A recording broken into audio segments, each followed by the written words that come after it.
Aba, nagluluto siya, oh. Wow. Ang dami, buti mo. Ah, sige, ikaw bala.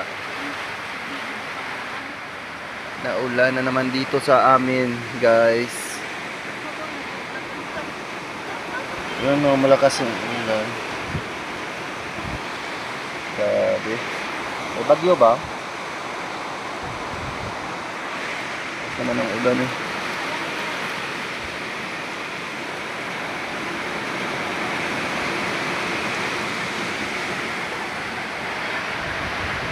Ito nga pala yung bahay namin, ng asawa ko. Nagluluto na naman siya ng ano. Anong luto yan, love? Napakaseryoso talaga ito pag nagluluto, hindi namamansin. Patingin ako ng mukha.